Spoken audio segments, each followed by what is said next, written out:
Kumusta sa lahat, mahal kong mga kapatid, at kung sino ka man, welcome sa channel na ito.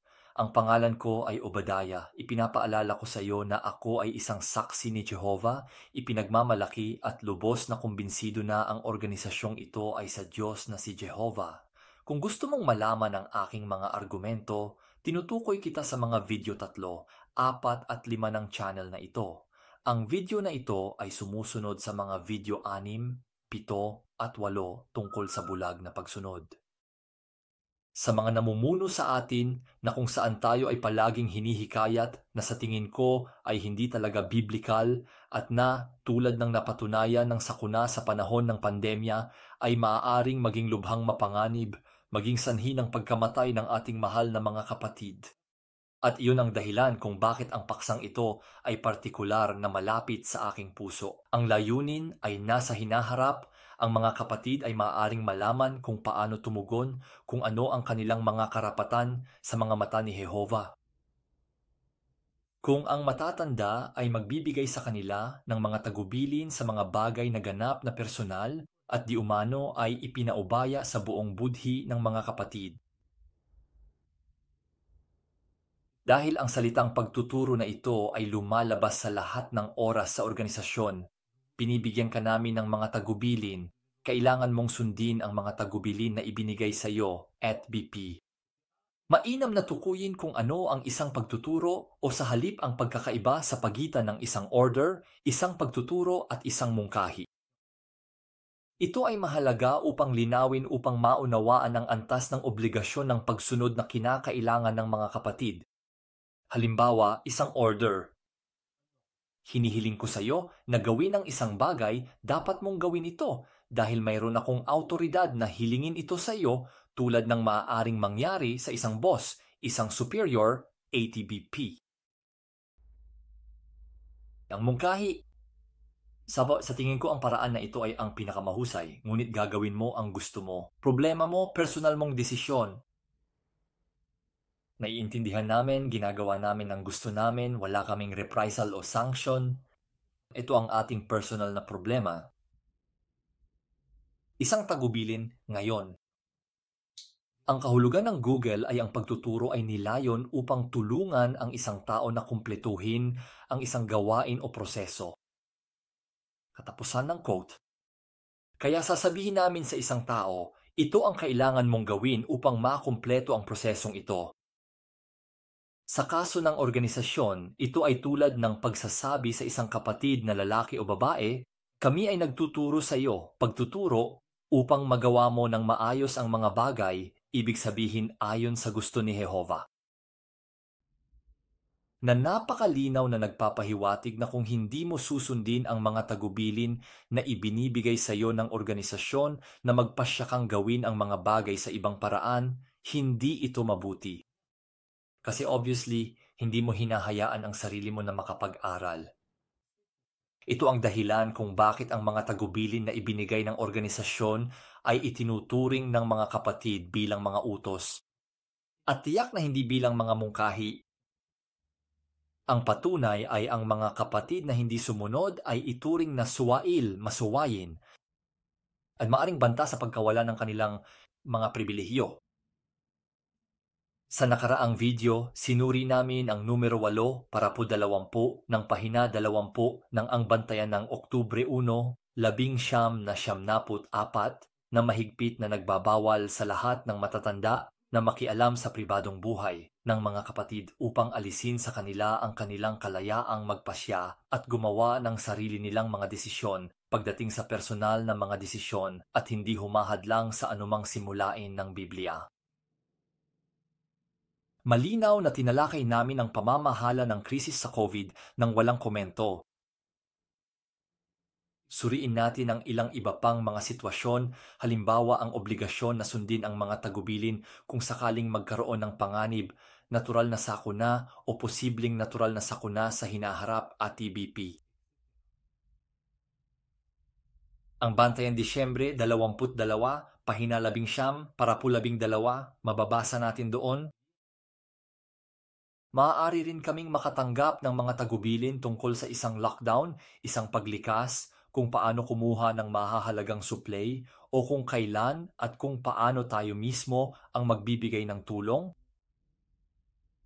Ang pagkabigong sumunod ay maaaring ilagay sa panganib ang ating buhay, gayon din ang ating mga nakatatanda.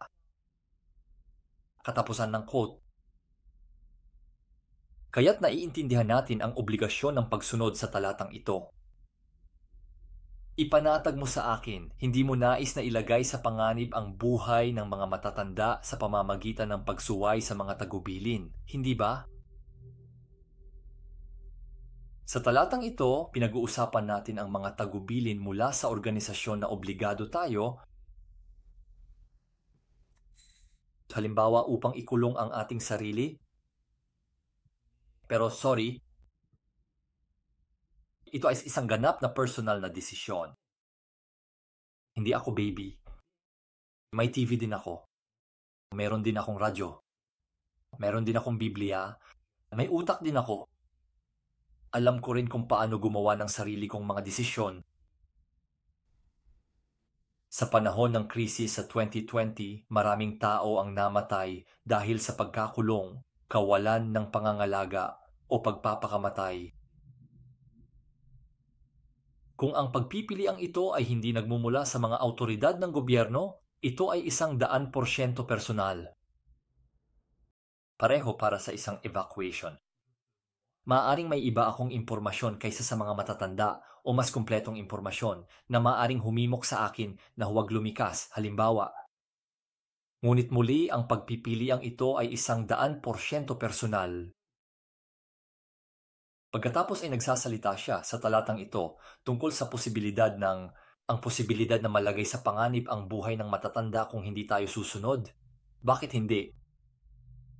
Well, malulutas ng maliit na Obadaya ang problemang iyon para sa iyo sa loob ng 13 segundo mula sa tuktok ng lectern. Ang komunikasyon ay ang mga sumusunod. Minamahal na mga kapatid, pakisuyong malaman na kung ang ilan ay magpasya na hindi sundin ang mga tagubilin na ibinigay sa oras ng sakuna, ang mga elder ay maaaring hindi ipagsapalaran ang kanilang buhay upang tumulong sa inyo. Kailangan mong tanggapin ang responsibilidad para sa iyong mga pagpipilian. Simple lang, di ba? Kaya bakit napipilitan ang mga miyembro ng lupong tagapamahala at matatanda na patuloy na pagbabantaan ang kanilang mga kapatid, itiwalag, o insultuhin sila bilang masuwayin, rebelding mga kapatid kung hindi nila susundin ang kanilang paraan ng pag-iisip sa mga bagay na lubusang personal? Bueno, ang pag-ikot ng problema sa aking isipan, hindi ko mahanap ang anumang wastong dahilan para sa kanilang paraan ng paggawa ng mga bagay. Sa kabilang banda, may napakalubhang panganib para sa bayan ni Jehovah. Panganib na ipapakita ko sa dulo ng seryeng ito ng mga video. Ang isa pang halimbawa ay yung mahabang pag-aaral. Muli, kahit gaano ko ibalik ang problema sa aking ulo, hindi ko maintindihan kung ano ang problema sa pag-aayos ng mahabang pag-aaral. Kunin natin ang halimbawa ng isang kabataan na nagpasya na maging isang doktor dahil noon pa man ay pinangarap niyang magpagamot ng mga tao. Well, maaaring madiregister ang mga magulang kung matutuklasan silang kinukonsinti o hinihikayat ang kanilang mga anak na gawin ito. Sorry, pero ano ang mahalaga sa iyo? Kung sa tingin ng kabataan ay may kakayahang mapanatili ang isang mabuting espiritualidad habang nagsusumikap ng mahabang pag-aaral, iyon ang kaniyang problema. Ano sa iyo? Matanda na siya, kaya niyang gawin ang gusto niya. Sa palagay mo ba ay mas espiritual ang isang kapatid na naghuhugas ng bintana kaysa isang kapatid na doktor? Ipinalalagay ba niya sa panganib ang kanyang espiritualidad? Ano ang alam mo tungkol dito? Nasa puso ka ba niya? Ikaw ba ang nasa ulo niya? Pakinggan ang aking patotoo.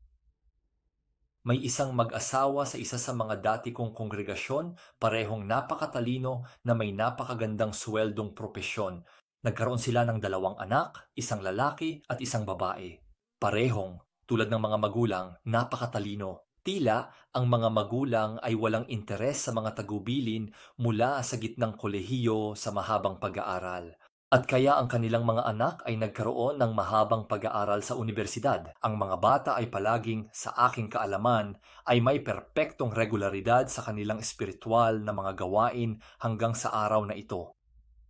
Ngunit mas mabuti kaysa doon, ang anak na lalaki na may partikular na interesanting akademikong background ay nagtrabaho ng part-time sa isang business district ng isang partikular na European capital.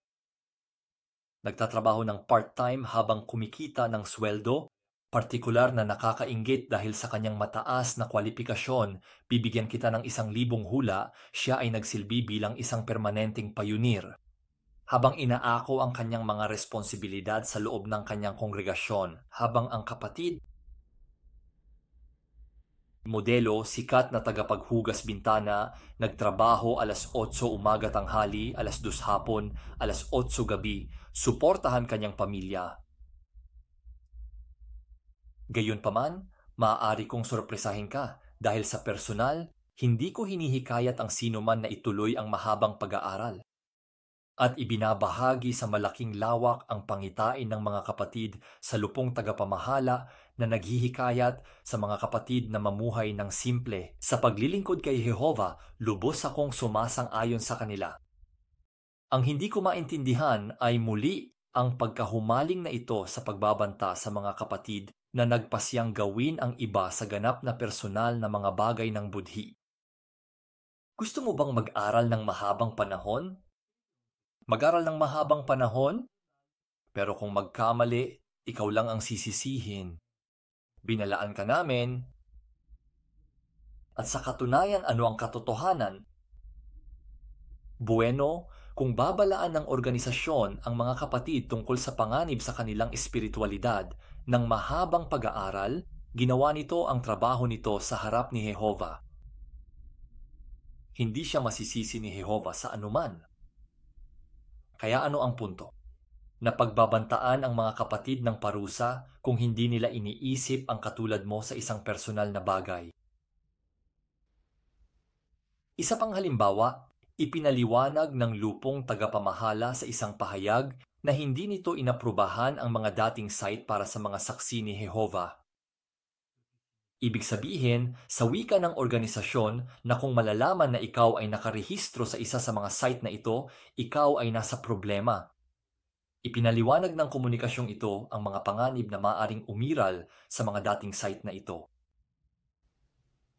Ngunit muli, ang magkapatid ay hindi mga sanggol, sila ay lubos na responsableng matatanda at dapat tratuhin ng naaayon sa kanilang edad at katayuan. Kaya't kasalukuyang may ilang mga artikulo mula sa organisasyon na tumatalakay sa paksang ito at ang mga ito ay napakahusay na nakasulat. At sino ang nagpapakita? Lahat ng iba't ibang panganib na maaring mangyari sa pagbisita sa mga dating site na ito. Hindi kinukondena ng mga artikulong ito ang mga kapatid na sumali sa kanila. Kaya't nagbago ba ang pananaw ng sentral na kolehiyo sa lugar na ito? O magagamit pa rin ba ng isang lupon ng matatanda ang komunikasyong ito noong nakalipas na dekada upang makialam muli sa pribadong buhay ng mga kapatid? Ang isa pang halimbawa ay ang pagpili para sa isang Kristiyano na magkaroon ng sandata para protektahan ang kanyang sarili, para protektahan ang kanyang pamilya, malinaw naman bilang pagsunod sa mga batas ng kanyang bansa. Maaari bang ipaliwanag sa akin ng isang tao kung paano protektahan ang iyong sarili mula sa 3 individual na papasok sa iyong tahanan na gustong saktan ka at ang iyong pamilya na may dyablo sa kanilang mga mata at maaaring hindi umalis hanggat hindi sila nagsasaya? Bigyang kasiyahan ang iyong asawa at anak na babae. Ang sitwasyong ito ay nangyayari araw-araw sa buong mundo. Ano ang maaaring isipin ni Jehova sa paksang ito? Bueno, hinihiling ni Jehova na ang mga Kristiyano ay gumawa ng mga hakbang upang protektahan ang kanilang sarili sa harap ng posibleng panganib. Kaya ba niya ang pag-aari ng armas? Ano ang iniisip ni Jehova?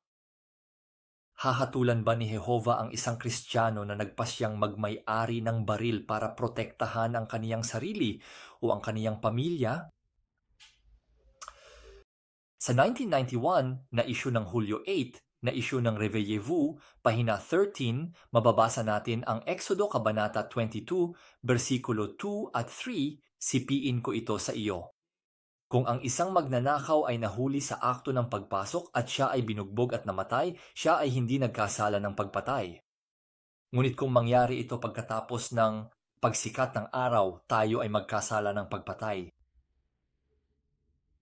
Ang organisasyon ay nagbibigay ng sumusunod na paliwanag. Ang talatang ito ay nagsasalita tungkol sa isang kaso kung saan ang isang magnanakaw ay nasugatan sa kamatayan matapos pumasok sa isang bahay sa loob ng 2 araw. Itinuring na pagpatay ang panukalang ito sa pagtatanggol sa sarili dahil maaaring matukoy ang may kasalanan at makasuhan. Ngunit sa gabi, mahirap para sa Panginoon ng bahay na makita ang nanghihimasok at matiyak ang kanyang intensyon. Sa makatuwid, kung may pumatay sa isang hindi gustong bisita sa gabi, hindi sila itinuturing na nagkasala. Katapusan ng quote. Siyempre, hindi itinuring na nagkasala na unawaan namin sa mga mata ni Jehova. Tunay na kawili-wili ang pag-aaral ng Biblia dahil tinutulungan tayo nitong maunawaan ang kaisipan ni Jehova. Nanirahan ka sa sinaunang Israel at isa o higit pang masasamang tao ang pumasok sa iyong ari-arian sa gabi. Sinabi sa iyo ni Jehova, gagawin mo ang gusto mo, kaibigan ko? Kung gusto mong makipagsapalaran sa mahinahon na pag-neutralize sa kanya, ihiga siya sa isang sopa at pag-usapan ang tungkol sa kanyang pagkabata upang matukoy ang antas ng kanyang panganib. Sige, walang problema. Ngayon, kung mas gusto mong patuyuin ito, hindi kita sisisihin. Oo, si Jehova din ang humiling sa kaniyang mga lingkod na magtrabaho ang tabak sa sinturon sa panahon ng muling pagtatayo ng pader ng Jerusalem. Si Jehova din ang nagbigay ng autoridad sa kaniyang bayan na armasan ang kanilang sarili at ipagtanggol ang kanilang sarili laban sa kanilang mga kaaway. Wala siyang nakitang problema doon. Hindi binabago ng Kristiyanong Griyegong mga kasulatan ang paraan ng pag-iisip ni Jehova sa anumang paraan. Ang hinahatulan ay ang magpakita ng karahasan kung malinaw na maiiwasan natin ito. Sinasabi sa Roma 12:17-19, huwag ninyong gantihan ng masama ang masama. Isaalang-alang kung ano ang maganda mula sa pananaw ng lahat ng lalaki, kung maaari, hanggat ito ay nakasalalay sa iyo mamuhay ng payapa sa lahat ng tao. Ngunit mga minamahal, huwag kayong maghigante, kundi ipaubayan ninyo ito sa puot ng Diyos sapagkat nasusulat, akin ang paghihigante. Ako ang gaganti, sabi ni Jehova. Ayon sa tiyak na Deuteronomio 32:35. Kaya ang tanong ay ito, maaari ko bang protektahan ang aking buhay o ang buhay ng aking pamilya, ang aking kabutihan o ang kabutihan ng aking pamilya nang walang karahasan? Kung gayon, mas mabuti.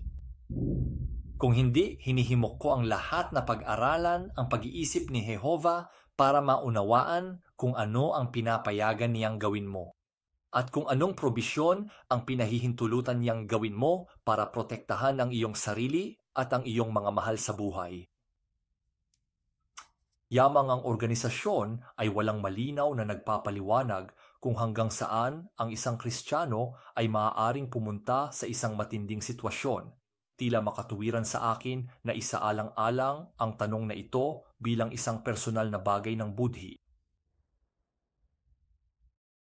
Sa susunod at huling video, iminumungkahi kong maglaan tayo ng oras upang suriin ang mekanismo ng komunikasyon na ginagamit ng lupong tagapamahala upang isulong ang sikat na bulag na pagsunod sa mga namumuno sa atin.